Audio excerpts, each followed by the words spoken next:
Oke, Assalamualaikum warahmatullahi wabarakatuh, saudara-saudara sekalian. Terima kasih sudah hadir di tempat ini. Pertama, saya selaku ketua akan memimpin jalannya sidang ini. Di samping saya adalah seorang wakil dari Jepang. Dan tentu saja seorang lagi adalah seorang wakil dari Indonesia. Saudara-saudara sekalian, kita berkumpul di gedung ini dalam rangka merumuskan sebuah landasan untuk mengokohkan negara yang akan kita bangun bersama. Untuk itu, marilah kita buka sidang pertama ini dengan agenda membahas rumusan dasar negara.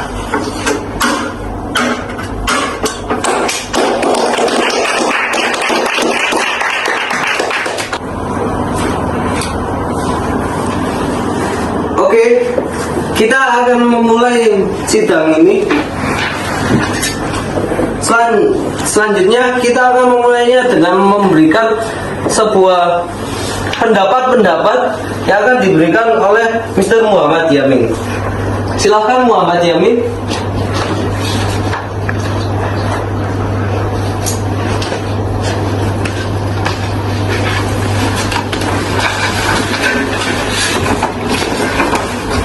Saudara-saudara sekalian, saya ucapkan terima kasih telah memberikan kesempatan untuk menyampaikan pidato singkat ini. Saya ingin menyampaikan gagasan saya tentang dasar negara, adapun rumusan dasar negara yang saya usulkan yaitu: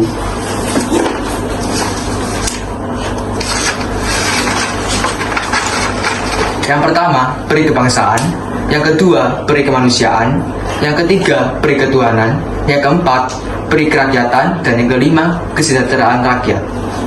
Mengapa saya mengatakan seperti ini? Karena pondasi dari dasar negara yang kuat, di mana bangsa kita ini peduli kepada sesama, yang mencerminkan sikap kemanusiaan.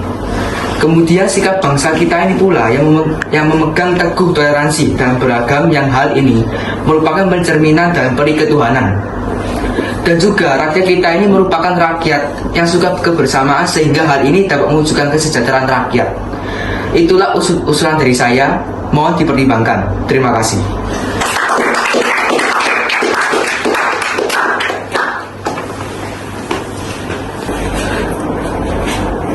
Sungguh pendapat yang bagus, Muhammad Yamin. Oke, kita akan mendengarkan pendapat lainnya dari anggota lainnya. Silahkan Mr. Supomo untuk maju ke depan.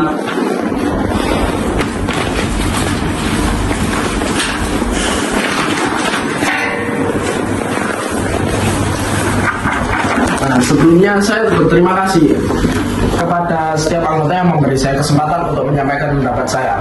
Adapun perumusan yang saya usulkan diantaranya: yang pertama, persatuan; yang kedua, kekeluargaan; tiga, keseimbangan lahir dan batin; empat, musyawarah; lima, keadilan sosial. Demikian gagasan yang dapat saya sampaikan. Mohon dipertimbangkan kembali.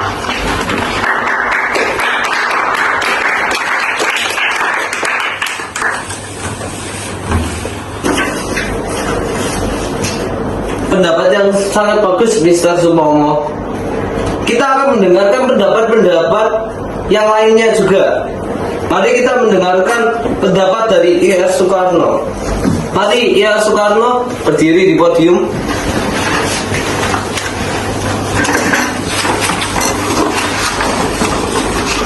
Saudara-saudara sekalian, setelah memikirkan ini semalaman, saya berpendapat bahwa dasar negara harus berdasar pada: yang pertama, kebangsaan Indonesia; yang kedua, internasionalisme atau peri kemanusiaan; lalu yang ketiga, mufakat atau demokrasi; lalu yang keempat, kesejahteraan sosial; lalu yang kelima, ketuhanan berkebudayaan. Saudara-saudara, dasar-dasar negara yang telah saya usulkan, usulannya ada 5.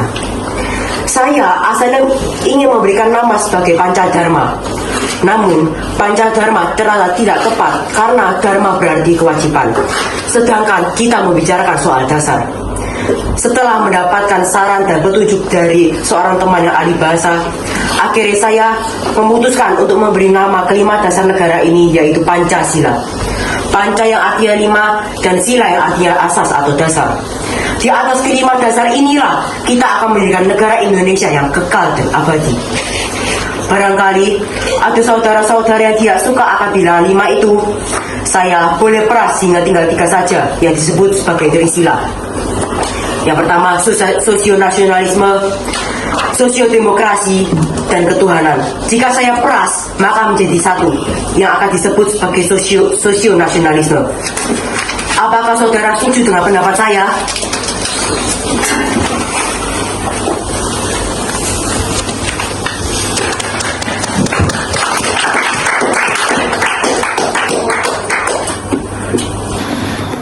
Pendapatnya sangat bagus, IR Soekarno. Kita akan mendengarkan pendapat dari Pak Ketua. Bagaimana Pak Ketua tentang gagasan dari IR Soekarno? Apakah bisa diterima?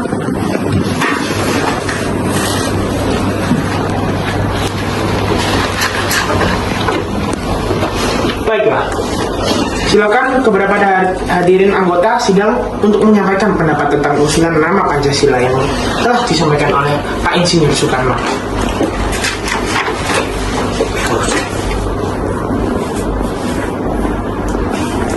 Setelah saya amati lebih dalam, saya selaku perwakilan dari anggota sidang menyatakan setuju.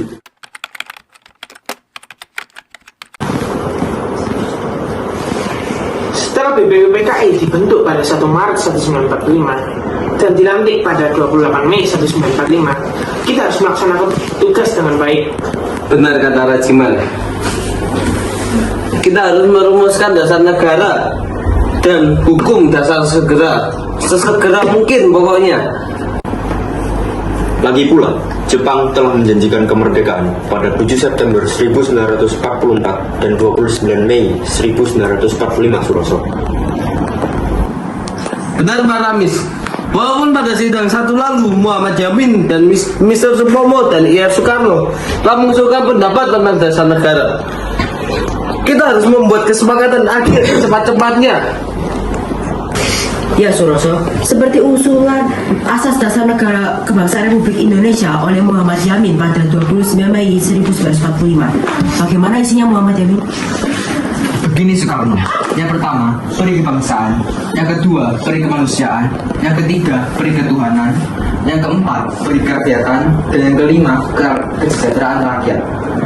Lalu Supomo mengusulkan konsep dasar negara pada 31 Mei 1945, bukan? Benar Muhammad Yamin, saya mengusulkan dasar negara yang isinya 1. Persatuan, 2. Kekeluargaan, 3. Keseimbangan lahir dan batin, 4. Musyawarah, dan yang kelima keadilan rakyat.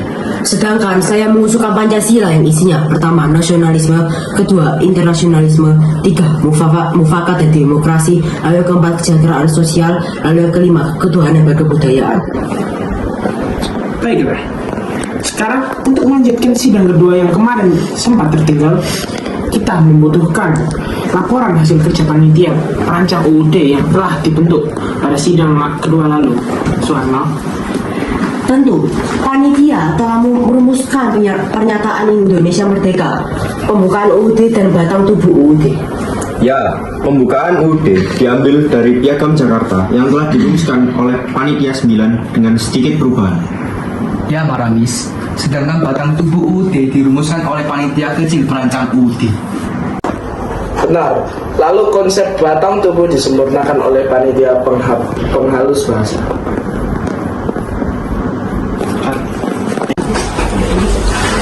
Panitia perancang UUD telah menjalankan tugas dengan baik. Sekarang bagaimana keputusan akhir kita? Baiklah, setelah melalui banyak pertimbangan, akhirnya kita selesai merancang hukum dasar beserta pembukanya. Untuk berikutnya, agar Jepang yang menentukan.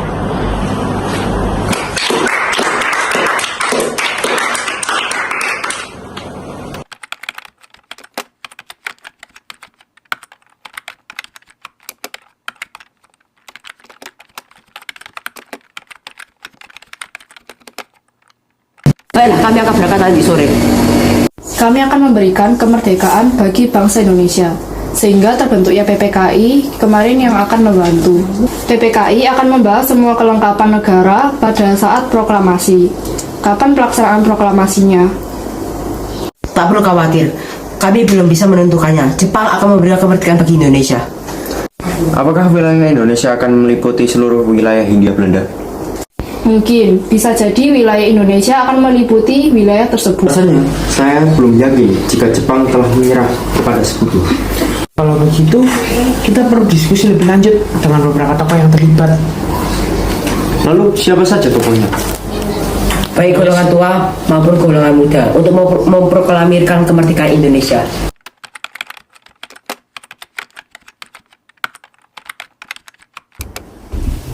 Bung Karno, Jepang sudah kalah. Ayo kita memproklamirkan kemerdekaan Indonesia. Dia tidak bisa memproklamasikan kemerdekaan Indonesia begitu saja. Kita harus melaksanakan rapat PPKI ketiga. Kita tidak mungkin membicarakan dalam rapat PPKI, karena PPKI dibentuk oleh Jepang. Dan kemerdekaan Indonesia haruslah dari usaha rakyat, bukan pemberian dari bangsa lain. Bukan begitu. Kita memang seharusnya membicarakannya dalam rapat PPKI, karena PPKI adalah badan yang bertugas mempersiapkan kemerdekaan.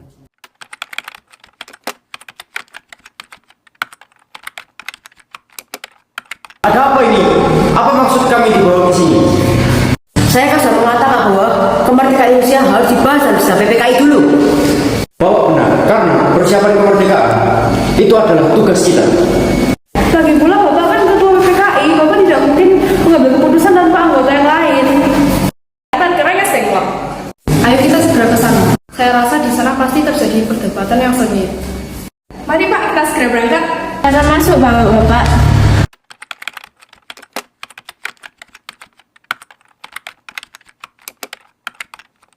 Tunggu dulu, bagaimana mungkin kita merumuskan suatu teks proklamasi di rumah seorang laksamana Jepang?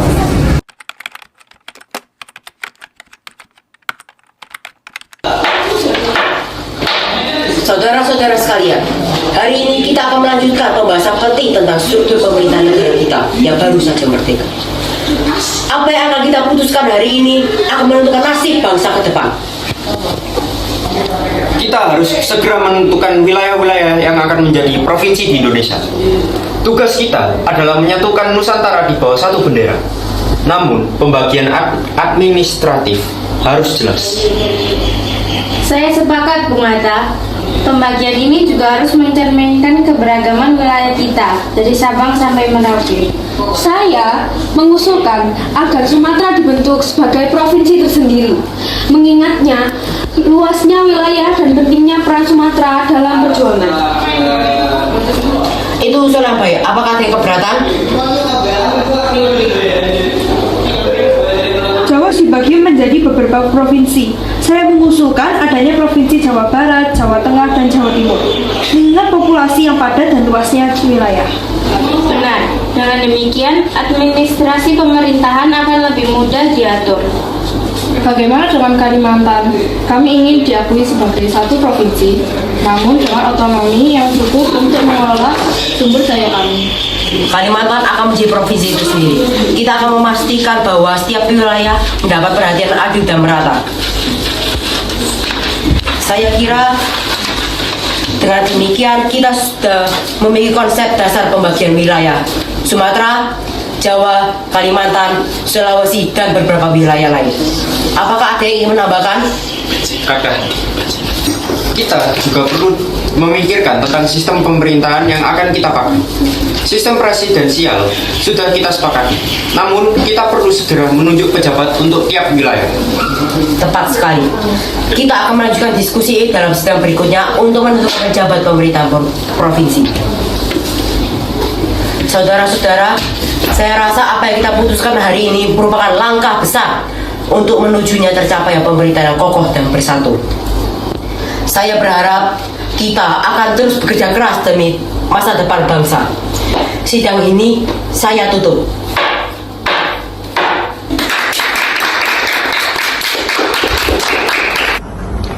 Saya merasakan ada hal yang belum kita bahas di sidang PPKI 2 tadi. Hal apakah itu, rekanku? Apakah kalian tidak merasa jika kita ini masih dalam pengaruh Jepang? Padahal kita sudah memproklamasikan kemerdekaan. Harusnya kita hapus PPKI ini, karena PPKI adalah bentukan dari Jepang. Ya, benar, setuju denganmu. Kita harus menghapus pengaruh Jepang yang ada di negeri ini. Ya, aku setuju dengan Mas Syarif. Bagaimana kalau kita mendiskusikannya dengan Bung Hatta? Tapi tidakkah ini terlalu terburu-buru? Tidak, justru lebih cepat lebih baik. Malam ini kita akan ke rumah Bung Hatta. Sepertinya memungkinkan untuk membicarakan hal ini dengan Bung Hatta. Oh enggak. Ayo kita jemput Bung Hatta. Iya benar, aku dan Syahrir akan menjemput Bung Hatta ke perapatan 10. Lalu bagaimana dengan kami? Kalian langsung saja ke perapatan 10. Tunggu kami di sana. Baik, kami akan tunggu di sana. Permisi Bung. Ada apa? Kami ingin membicarakan suatu hal dengan Bung. Jika hal ini penting, aku akan membicarakannya di depan. Ayo ikut kami Bung.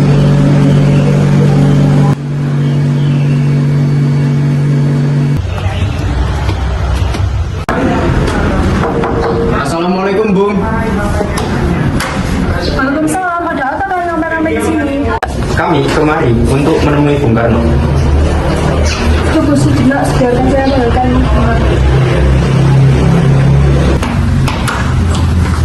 Ada apa kalian kemari? Tujuan kami kemari untuk mengajak Bung Karno ke perapatan 10. Betul Bung, ada sesuatu yang penting yang ingin kami bicarakan dengan Bung Karno. Jika itu penting, maka saya akan ikut. Baik Bung, mari. Terima kasih sudah bersedia datang ke sini, Bu. Jika ini menyangkut soal dasar negara, saya tidak bicara. Kalian ingin membahas apa? Kami tidak puas dengan hasil sidang kemarin. Apa yang kalian pikir? Menurut kami, Bu, masih ada yang perlu dibahas lagi di sidang kali ini. Menurut kami harus menghapus PPKI karena PPKI itu buatan Jepang, Bung. Ya benar, sudah saatnya Indonesia lepas dari jajahan Jepang. Sabar saudara-saudaraku. Pemindahan kekuasaan Jepang serta perubahan tatanan PPKI memerlukan waktu untuk memikirkannya. Benar, ini merupakan persoalan yang harus dipikirkan secara matang-matang. Lalu kapan kalian mendapatkan jawabannya Bung? Kita akan membahas ini di sidang PPKI ketiga nanti. Sebaiknya kita kembali, hari ini sudah panas. Baiklah, mari kita pulang saudara-saudaraku. Assalamualaikum saudara-saudara sekalian. Hari ini pada tanggal 22 Agustus 1945, kita kembali membuka sidang PPKI yang ketiga. Adapun hal-hal yang perlu kita bahas pada sidang ini, yakni membentuk Komite Nasional Indonesia, membentuk Partai Nasional Indonesia, lalu membentuk Badan Keamanan Rakyat. Baiklah, agenda yang pertama akan kita bahas adalah pembentukan KNIP. Komite Nasional Indonesia Pusat ini akan bertugas membantu Presiden dalam menjalankan tugas-tugas Majelis Permusyawaratan Rakyat, Dewan Perwakilan Rakyat, dan Dewan Pertimbangan Agung sebelum badan-badan ini dapat dibentuk. KNIP yang diketuai oleh Mr. Kasman Singodimedjo. Bagaimana saudara-saudaraku, adakah sanggahan? Baik Tuan, saya setuju dengan terbentuknya KNIP. Baik, terima kasih Syekh. Say